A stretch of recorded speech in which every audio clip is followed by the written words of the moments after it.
Okay. All right, sir, can you just count the 10 real quick, make sure everything's audio good? 1, 2, 3, 4, 5, 6, Thumbs up.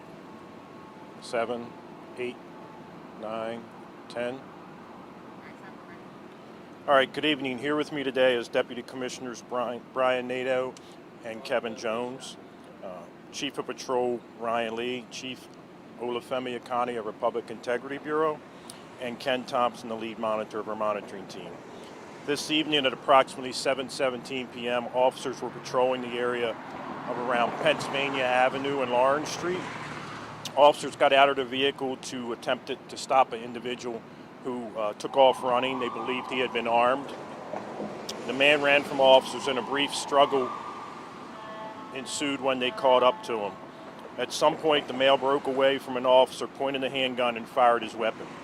As an officer was struck in the foot, multiple officers returned fire, striking the male. The male was transported to an area hospital where he's currently listed in critical condition. We're still very early in the stages of this investigation. I can confirm that a weapon was located on the scene where the male was found. The officer's in fair condition here at Shock Trauma. I want to thank the staff here at Shock Trauma, our great partners here, for always taking care of our officers. We're still awaiting identity of the male. However, we do believe he's an adult.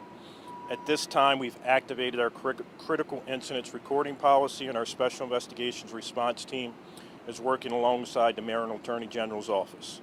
At this time, we'll take a few questions. Start with questions over here with Channel 11. Kyrie, over, go way over. So, what led officers to approach that suspect? And obviously, that happened. You saw like a lot of houses and like apartments over there. Obviously, a lot of people are probably concerned. What message do you have to that community? Well, the officers are out there doing exactly what we want them to do. They are trying to get guns off the street, trying to solve crimes, and for some reason they believed that the individual was armed. They had information that he may have been armed. So when they got out to talk to him, he walked away, refused to stop, took off running, and that's when the encounter occurred. And again, like lots of houses around there, lots of concerned residents. What's your message to the neighborhood? That we're there to try to keep them safe. This was an individual who had a handgun. We don't know what he was going to do with the handgun. The officers could have interrupted a shooting, a homicide. We don't know what he was going to do with that gun if the officers would not have stopped him. So the officers had information that this individual was armed. Could you elaborate on that information? I said they may have had information that he was armed. They had whatever information they had. We have not talked to the officers yet. Our homicide unit and our attorney general is working. The officers have to give a statement, so we won't clearly understand or know why they stopped him. But on the video, you can see that as they approached him, he clearly did not want to talk to the officers. And as they walked closer, he took off running. And eventually, when they got together, where they caught up to him, a struggle ensued, and he pulled the weapon. How many shots were fired? I don't know. There were multiple rounds. Right here. We obviously know after officer-involved shootings there can be a very large scene, but this one was bigger than a lot of us have seen before. Why such a huge response for this? If you've ever been to Pennsy and Lawrence, there's a lot of people there. Once you see the body-worn camera, you will see that the crowd actually interfered with our ability to give the victim aid. They basically swarmed our officers.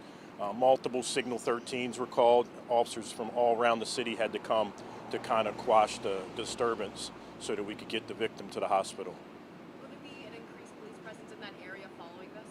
There's always an increased police presence in that area. It's an area that we get a lot of complaints about for drug activity and a lot of different crimes in that area. Commissioner, usually in circumstances like this, a police-involved shooting, you have said in past incidents that the officers observed what they believe to be someone who may be carrying a gun. I don't think I heard that in this particular instance. Or did police observe something to make them think that this man had a gun on him, and then that's when they approached him? We don't know. We know that they had an idea and a good suspicion that he had a weapon on him. That's why they got out of their car to approach him. He was avoiding them. We didn't talk to him yet, so we don't want to use any phrases that come back that maybe that's not the case. So once we talk to the officers, when we release the video, we'll tell you exactly what the officers saw and why they approached this particular individual. But for now, initially, officers believe he was armed. They got out the car and approached him. Correct.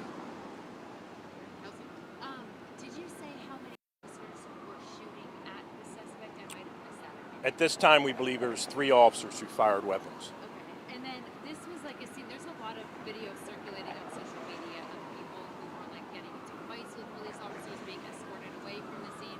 We of course heard the foxtrot that was flying over above. Any comment about that scene? Was it chaotic?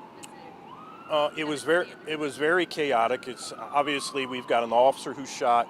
We got an individual who was shot who had just shot at the officers.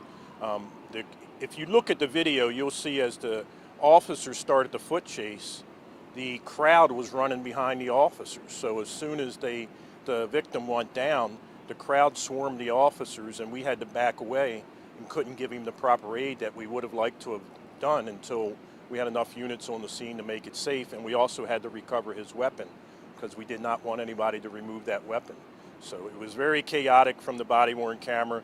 The community was out there, and they were not happy, but we were doing our job, and our officers did a fabulous job. Eventually, enough officers got there to quash the situation, and we were able to get it under control. Last question with Keith. Yes, sir. Officer, Commissioner, you mentioned aid. You guys usually respond right away when there is a police involved shooting by rendering aid. For clarity's sake, was aid given to this individual? It was eventually given to him by our officers, I believe, or the medics. We didn't get that far in the video. What I can tell you is that as soon as the incident occurred, the officers approached to try to give aid. They were forced away because the crowd overtook them and there was multiple individuals standing around the victim trying to give aid. And I don't know if any of them knew first aid, but we were not able to do it until we were able to get that crowd under control. Thank you, guys. Thank you.